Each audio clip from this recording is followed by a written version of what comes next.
Welcome back to the program. So let's talk about the Department of Justice. Let's talk about the fact that right now we are not seeing the arrests. We are not seeing the indictments. We are not seeing the perp walks. We're not seeing anything. And now, of course, Pam Bondi is gone. Todd Blanche is in temporarily. But at some point, President Trump is looking for a full-time attorney general. Now, you can go one or two ways. You can have interim attorney generals that you know won't pass a Senate confirmation, and you can have them on for 210 days or 7 months, whichever comes first. Or you can try to find someone that's actually going to get enough votes and be confirmed 100%. Basically, that's what happened with Pam Bondi. She was confirmed 100%, and she was permanent. Well, I've been saying for the longest time that I think the best choice would be Mike Davis from the Article 3 Project. I think he's fantastic. He's young. He's energetic. He wants to go after the deep state. He's talked about it for many, many months now. And basically, I think he would be the best. Now, in an interim position, you could certainly put Judge Jeanine Pirro in there. She knows what's going on as the district attorney of D.C. You could even put Harmeet Dillon in that position. She's been fantastic. She just basically got a promotion to deputy attorney general now, I believe under Todd Blanche. So there's a lot of really good talent. But there's somebody that I didn't even think of. Absolutely didn't even cross my mind.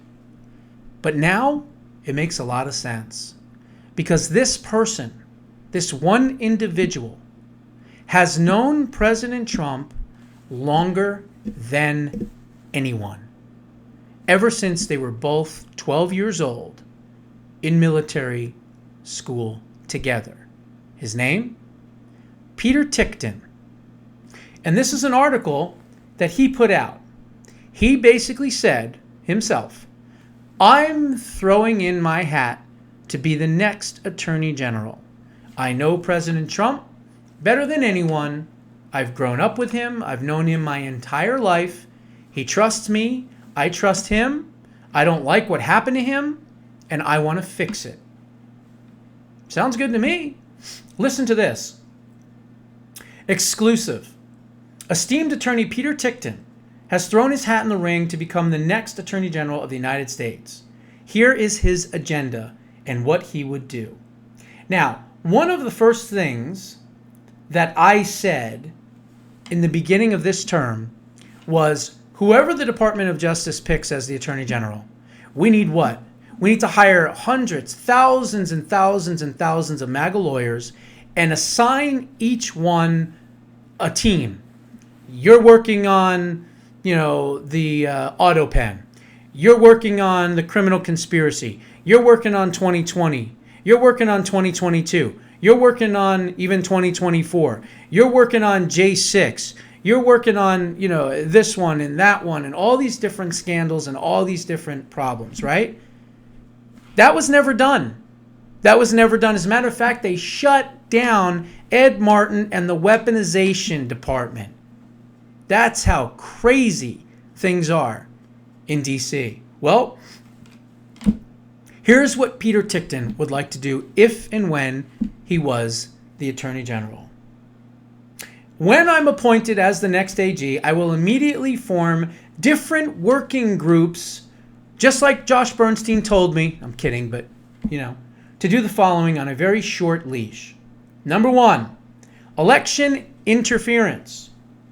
We have sufficient information and evidence at this point to prosecute numerous individuals. We have evidence of phone chips in the tabulators, one of the massive plans to rig our elections and to take over our country. This includes leaders of Dominion, foreign and domestic, Eric Coomer, down to individuals in different states, such as Jenna Griswold in Colorado, Secretary of State, who admits wiping hard drives clean and overwriting on them, which is a clear violation of federal law. She did this in 62 counties in Colorado, and no one has held her accountable, even though she pushed to put Tina Peters in prison and is still pushing to hold her there as she runs for Attorney General of Colorado. Bitch. We know the identity of the ballot box stuffers who should be questioned and charged. We have deep state actors who were involved in planning to break windows and enter the Capitol on January 6th. They plotted long before the election. We knew who they are, we know who they are, and we even have them on videotapes. We need to determine who manipulated the voter rolls. Immediately investigate the manipulation of elections in all of the swing states. Weaponization. Weaponization is not the wrongful pursuit of crimes committed by those protected by fame or politics, but rather the wrongful targeting of individuals and then looking for a crime or worse, creating one, inventing crimes as they did against Donald Trump. It is a two-edged sword, and it needs to be cleaned up first. First, making sure that we go after the criminals, not after just the people, but the crimes that they committed. And secondly, bring to justice those who aided and abetted in the insurrection by weaponizing against the innocent people. Those innocent people include the J6 defendants, people in President Trump's inner circle, such as Mike Flynn and Peter Navarro, although some are outside of the circle. Some were even judges, and some were even outside of that, and a myriad of others. Those who persecuted Donald Trump and others must now all be held accountable. There are untold MAGA supporters who were wrongfully prosecuted. Meanwhile, we have real criminals who have committed serious crimes, such as the sale of influence by Hunter Biden, the theft of untold millions of dollars by the Clinton Foundation and its owners from Haiti and those funds. The fact that Adam Schiff, do I have a pencil? No, I don't. Sorry.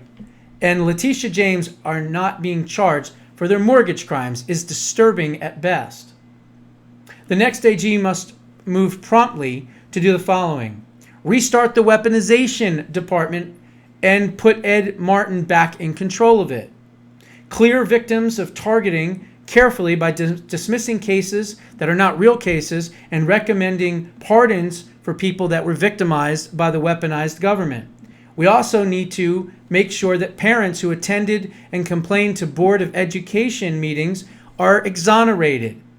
Police who were charged with excessive force, if appropriate, need to be exonerated. Cryptocurrency participants, exonerated. Doctors who prescribed ivermectin or hydroxychloroquine or opposed COVID vaccinations need to have their records clean and exonerated. The upper middle class entrepreneurs who support MAGA, that is who they went after.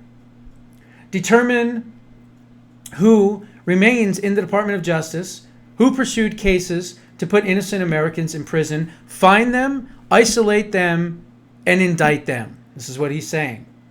Remove Assistant Attorney General for Administration Jolene Ann Lauria from being able to starve initiatives such as she did to Ed Martin. I didn't even know that or who that was. Those who committed crimes and seem to be in protected classes, including Hillary Clinton, the Clinton Foundation, James Comey, John Brennan, James Clapper, Dr. Fauci, Barack Obama, Eric Swalwell, George Soros, Jamie Raskin, Benny Thompson, and other members of the J6 committee, Jackoff Smith, Matthew Graves, Michael Horowitz, Adam Schiff, Letitia James, and many more. These investigations should be fair, honest, but they should be vigorous. If there is innocence, we will find it and acknowledge it. But if they are guilty of crimes, which we certainly believe that all of those people we just mentioned are, they must be brought to justice with alacrity. Then he goes through January 6 events. Investigate and indict or file informations for those who planned J6 prior to the election. We have video evidence of them planning this from the left as early as September of 2020. Determine any criminal activity by the Select Committee, including destruction of evidence. Determine when did the 274 FBI operatives get assigned to January 6th, and determine who arranged it and for what purpose. Determine who participated in the murder of Ashley Babbitt.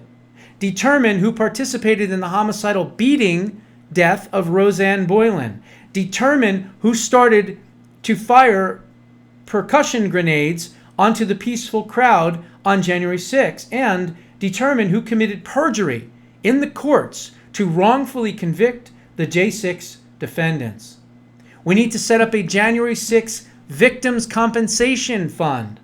Prepare a procedure with the U.S. Attorney for Washington, D.C. to settle the claims of the January 6 patriots and others, including innocent police, similar to the 9/11 Victim Compensation Fund under the Department of Justice.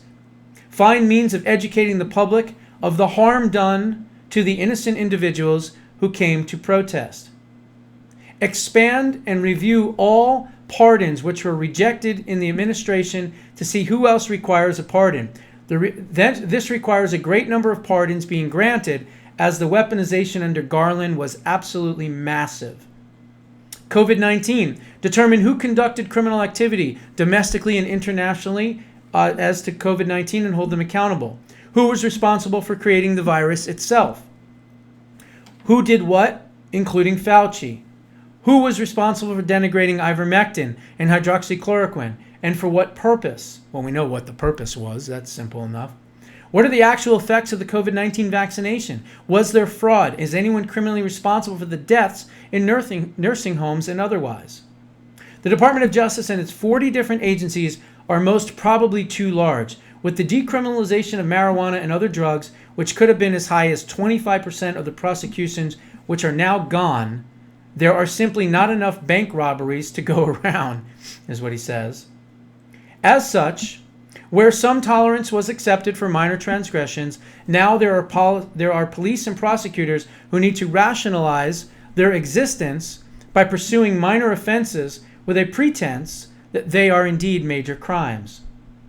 The steps needed are to first recruit the Executive Office for U.S. Attorneys, coupled with the Justice Management Division and the Weaponization Department, to perform a departmental review to find and flag wrongful prosecutions against innocent people, nearly innocent targets. Secondly, deal with those defendants with agreements, with calls for dismissal, and prevent retaliatory lawsuits. Thirdly, gain the cooperation of the U.S. attorneys to assign to work with the Weaponization Department to pursue prosecutions above. Then he goes into National Institute of Corrections, revamping the Bureau of Prisons, revamping the FBI, the ATF, DEA, onward and upward, implement the Office of Legislative Affairs to make recommendations to Congress to enhance the administration of justice more equally, and much more. There is no reason that justice should be administered in the dark. Federal courts all prohibit anyone from bringing in cameras or recording devices. Also, our Department of Justice has become an overbearing agency which puts so much pressure on those who are accused to plead guilty that many innocent defendants plead guilty to avoid prosecution of their spouses and or having their families ruined. Worse, the sentences for renting the courtroom, meaning for trying cases, is far too wicked. Legislation is needed for free rent, and for the ramifications for violating Department of Justice policies of fair settlement negotiations must be given some more teeth. Moreover, the frequency of Brady violations has gotten too frequent.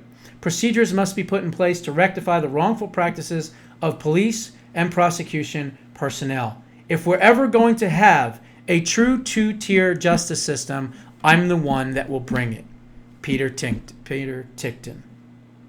So, I don't know. No one I even really thought of. But after laying out all of that, although I didn't see anything about the auto pen in there, I think that's pretty important. He did talk about election fraud and things like that, but he didn't talk about it as much as it needs to be talked about.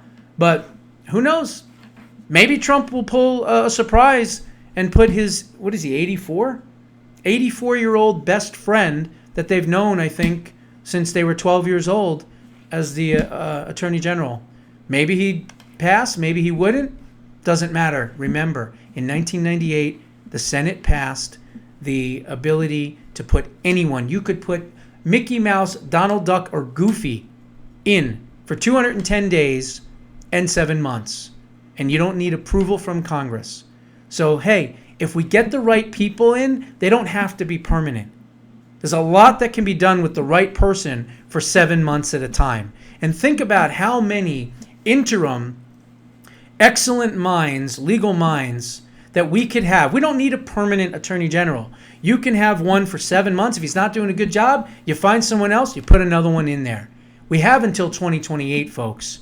So, again, Peter Tickton, Maybe he'd be a good choice, maybe not. I don't know. Anyway, those are my thoughts. What are yours? Put them down in the comments below. I'll see you in the next one.